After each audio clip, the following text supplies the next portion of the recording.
কৈছে যে ৰঞ্জিত দাসৰ তাত এইটো প্ৰথম হৈছে য'ত মানে আজি শিক্ষিত ডাক্তৰ ইঞ্জিনিয়াৰ পৰা আদি কৰি বিভিন্ন আছে অসমৰ প্ৰথম এভিডেঞ্চ চাওক ভোজালী বুলি ক'লে সাধাৰণতে এনেও অসমৰ মানুহে যি চিন্তা কৰে সেই চিন্তা আগতে চিন্তা কৰি ভোজালী জাতি আৰু এইখিনি মই এইকাৰণে কৈছোঁ যে 2011 চনতে ভোজালী বা পাকিস্তান কিছু ভাৰতীয় জনতা পাৰ্টি সমিতি আছে এই সময়ত কিন্তু আমাৰ ডিব্ৰুগড়ৰ পিছত বা দুলীয়াজনৰ পিছত আমাৰ যদি এই অঞ্চলত যদি বিধায়ক যদি উঠিলে বিধায়ক ভোজালী ধৰিছিলে সৰভোগৰ ভিতৰত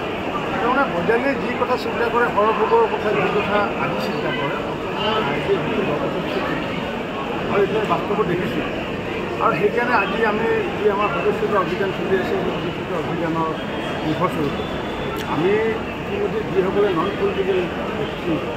যিসকলে বিভিন্ন সামাজিক অনুষ্ঠানত জড়িত আমি তেওঁলোকক আমন্ত্ৰণ জনাইছিলোঁ যদিহে আমাৰ লগত সংযুক্ত হ'ব খোজে তেতিয়াহ'লে আমাৰ এই সভাখনত আমি উপস্থিত হ'ম আৰু মই আজি মই আনন্দিত যে আজি প্ৰায় 600 ব্যক্তি আহি বিভিন্ন অনুষ্ঠান প্ৰতিষ্ঠান নন পলিটিকেল ব্যক্তি আহি আজি ভাৰতীয় জনতা পাৰ্টি যোগদান কৰিছে আৰু মই যিমানখিনি জানো যে এনেকুৱাকৈ নন পলিটিকেল মানুহ আহি পেলাই যোগদান কৰা অনুষ্ঠানবোৰ অসমত আজি প্ৰথম হৈছে পল্লৱ লোচন দাসে তেনেকুৱা ঠিকেই হৈছে গতিকে মই যিসকলে আজি যোগদান কৰিলে তেওঁলোকক মই তেনেকৈ আশা ৰাখিছোঁ যে আমাক আগন্তুক দিনত যাতে তেওঁলোকে বিভিন্ন দিহা পৰামৰ্শ দিয়ে কাৰণ আমি ক'ৰবাত কেতিয়াবা ভুলো কৰিব পাৰোঁ গতিকে আমাৰ নবীন প্ৰবীণ বুলি যিটো কোনো কথা নাই যে আজি যিসকলে সদস্য দিছে আৰু পুৰণা যিসকল আছে নৰেন্দ্ৰ মোদী ডাঙৰীয়া হওক বা হিমন্ত বিশ্ব শৰ্মা ডাঙৰীয়া হওক বা ভূপেন্দ্ৰ অনিল দাস আজি নতুনকৈ আৰু তেওঁলোকে সদস্য নৱীকৰণ কৰিব লাগে আজিৰ তাৰিখৰ পৰা আমাৰ নতুন প্ৰবীণ বুলি কথা নাই কাৰণ সকলোৱে নৱীকৰণ সৰ্বশ্ৰেমত কৰিব লাগিব গতিকে আজি যিসকলে যোগদান কৰিছে তেওঁলোকেও আমাক মাৰ্গদৰ্শন দিব পাৰিলে বা তেওঁলোকেও আমাক পৰামৰ্শ দিব পাৰিলে যিসকলে পূৰ্বৰ পৰা আছে আজি নৱীকৰণ কৰিলে বা এইটো কৰি আছে তেওঁলোকো নৱীকৰণ সদস্য গতিকে আমি সকলোৱে একত্ৰিত হৈ পেলাই সমগ্ৰ ভাৰতবৰ্ষতে 19 বেছি সদস্য কৰিব পাৰোঁ আমাৰ ইয়াতে অসমত যোৱাবাৰ আমাৰ অনলাইন আছিলে 22 লাখ আছিলে অফলাইন আছিলে 20 লাখ আছিলে গতিকে এইবাৰ আমি অনলাইনত 30 লাখ আছিলে অনলাইনত 30 লাখ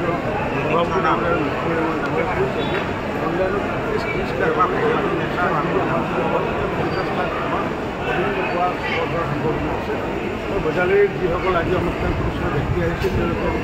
জনাইছে যে তেওঁলোকে ঘৰলৈ গৈ পেলাই তেওঁলোকৰ পৰিয়ালকো সদস্য কৰাব আৰু নিশ্চিত ৰূপত আজিৰ দিনত আমাৰ ভোজালী অঞ্চলৰ লগতে সমগ্ৰ অসমতে বহু ৰাজ্যে ভাৰতীয় জনতা পাৰ্টি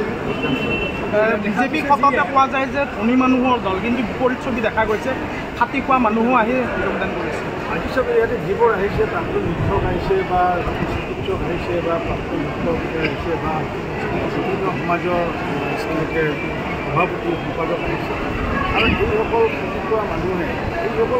মানুহেতো দলটো গঠন কৰিছে ধনী মানুহে ভাৰতীয় জনতা পাৰ্টিত জন্ম দিছে জন্ম দিছে গাঁৱত থকা সাধাৰণ নিৰীহ মানে ভাৰতীয় জনতা পাৰ্টিত জন্ম দিছে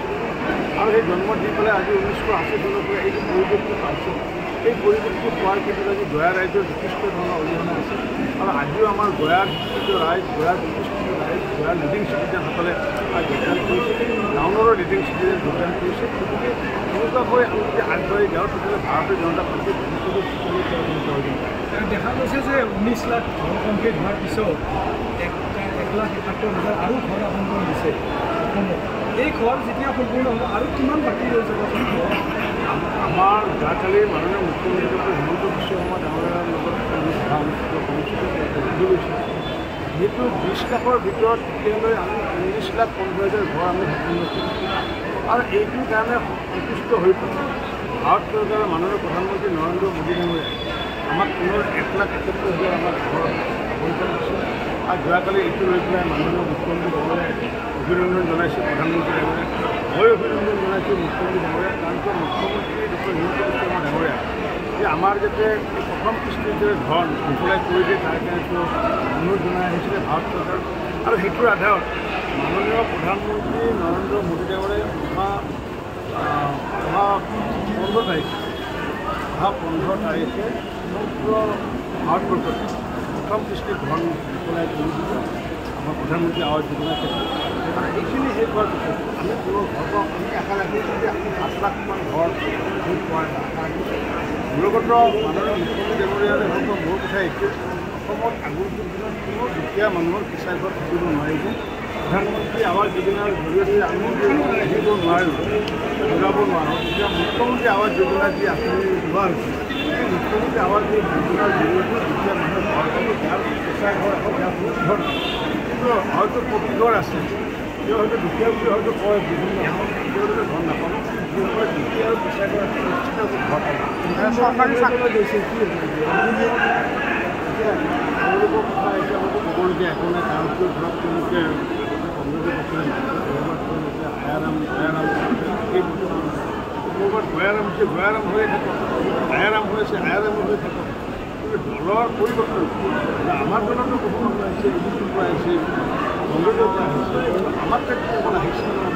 আজি তেওঁলোকে এইবাৰ যি আহিছে আমাৰ ইয়াৰ পৰা গুচি নাযায়, কাৰণ ভাৰতীয় জনতা পাৰ্টিলৈ নাই গুচি যাব নোৱাৰে, কাৰণ ভাৰতীয় জনতা পাৰ্টিৰ যিটো আদৰ্শৰ দল, যাৰ কাৰণে আজি আনাৰো প্ৰয়োজন আছিল। আজি সৰ্বানন্দ সোণোৱাল, হিমন্ত বিশ্ব শৰ্মা যদি আমি মানি লৈ আমি চৰকাৰ নাপালোঁ, বাস্তৱ মই সভাপতি এই কথা মই স্বীকাৰ কৰোঁ যে আজি আৰু এইটো আমাৰ এটা আন্দোলন সৃষ্টি, কাৰণ ভাৰতীয় জনতা পাৰ্টিৰ নতুনকৈ যে পাৰ্টি পলিটিকেল পাৰ্টি এইটো মিছন, এই মিছন যিহেতু আগন্তুক যদি আমি কাৰোবাক যদি আনিবলগীয়া হয়, আমি আনিব কোনোবা যদি আহিব খুজি আমাৰ যোৱা নকৰি থাকিব, যিটো ভাৰতীয় জনতা পাৰ্টিৰ ভাৰতৰ পৰিয়ালৰ পৰা এজনকৈ সদস্যটো বিচাৰে, গতিকে আগন্তুক আৰু আহিব মানুহ। আৰু আমাৰ যি প্ৰক্ৰিয়া চলি আছে নিৰন্তৰ প্ৰক্ৰিয়াৰ ফলস্বৰূপে ভাৰতীয় জনতা পাৰ্টিৰ জনস্ৰোত কিন্তু আগন্তুক যে হ'ব, অন্য দলে যিমানে যি নকওক,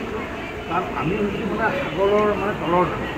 সাগৰৰ ওপৰত ঢৌ আছে, কংগ্ৰেছে সৈতে এতিয়া সাগৰৰ ওপৰত ঢৌ চলি আছে, কংগ্ৰেছে আছে এতিয়া কি সাগৰৰ ওপৰত ঢৌ হৈছে, নিমিষতে আহি নিমিষতে মাৰ যায়, কিন্তু সাগৰ তলিৰ এক নিৰবিচ্ছিন্ন ঢৌ আছে, যি ঢৌ সৃষ্টি কৰি ৰাখিছে বৰ্তমান নৰেন্দ্ৰ মোদী ডাঙৰীয়াই, অমিত শ্বাহে হওক, আমাৰ জে পি নাড্ডাই হওক, আমাৰ মুখ্যমন্ত্ৰী হিমন্ত বিশ্ব শৰ্মা ডাঙৰীয়াই হওক, সৰ্বানন্দ সোণোৱালে হওক বা ভূপেশ কলিতাই হওক বা আমাৰ সাংসদ বিধায়ক মন্ত্ৰী হওক, তেওঁলোকে ঢৌ